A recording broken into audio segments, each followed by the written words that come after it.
Lesson 4. Nelson Mandela is a particularly special case study in the leadership world because he is universally regarded as a great leader. You can take other personalities, and depending on the nation you go to, we have different opinions about other personalities. But Nelson Mandela across the world is universally regarded as a great leader. He was actually the son of a tribal chief. And he was asked one day, "How did you learn to be a great leader?" And he responded that he would go with his father to tribal meetings. And he remembers two things when his father would meet with other elders. One, they would always sit in a circle. And two, his father was always the last to speak. You will be told your whole life that you need to learn to listen. I would say that you need to learn to be the last to speak.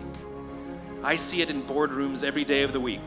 Even people who consider themselves good leaders, who may actually be decent leaders, will walk into a room and say, "Here's the problem, here's what I think, but I'm interested in your opinion, let's go around the room." It's too late. The skill to hold your opinions to yourself until everyone has spoken does two things. One, it gives everybody else the feeling that they have been heard. It gives everyone else the ability to feel that they have contributed. And two, you get the benefit of hearing what everybody else has to think before you render your opinion. The skill is really to keep your opinions to yourself. If you agree with somebody, don't nod yes. If you disagree with somebody, don't nod no. Simply sit there, take it all in, and the only thing you're allowed to do is ask questions so that you can understand what they mean and why they have the opinion that they have. You must understand from where they are speaking, why they have the opinion they have, not just what they are saying. And at the end, you will get your turn. It sounds easy, it's not. Practice being the last to speak. That's what Nelson Mandela did. Number 5. That's Monty Python. 1, 2, 5, 3. For all the other nerds in the audience. There's one. Number 5. My favorite one of all. True story. There was a former Undersecretary of Defense who was invited to give a speech at a large conference, about 1,000 people. And he was standing on the stage with his cup of coffee in a styrofoam cup, giving his prepared remarks with his PowerPoint behind him. And he took a sip of his coffee and he smiled and he looked down at the coffee. And then he went off script.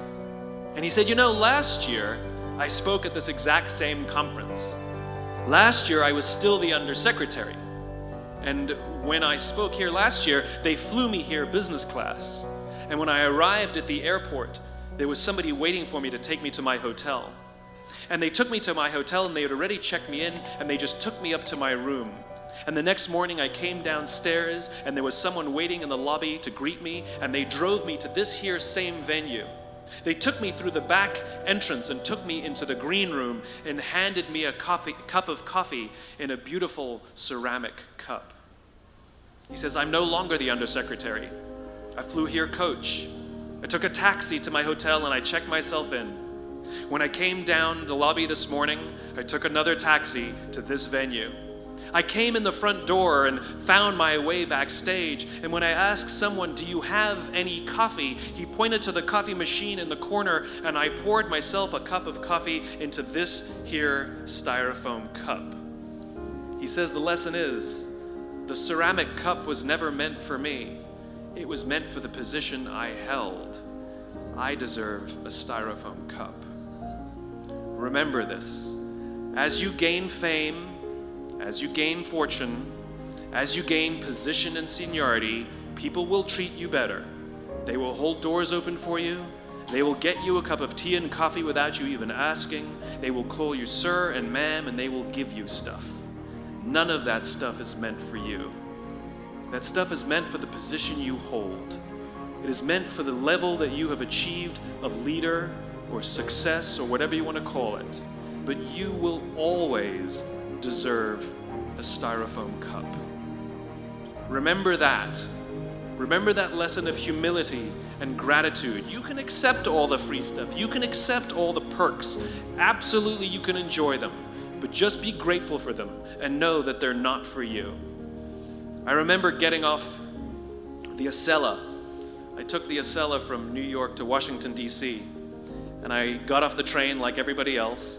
And I was walking down the platform like everyone else. And I walked past General Norty Schwartz, who used to be the chief of staff of the United States Air Force, the head of the Air Force. And here I did, you see a guy in a suit schlepping his own suitcase down the platform just like me.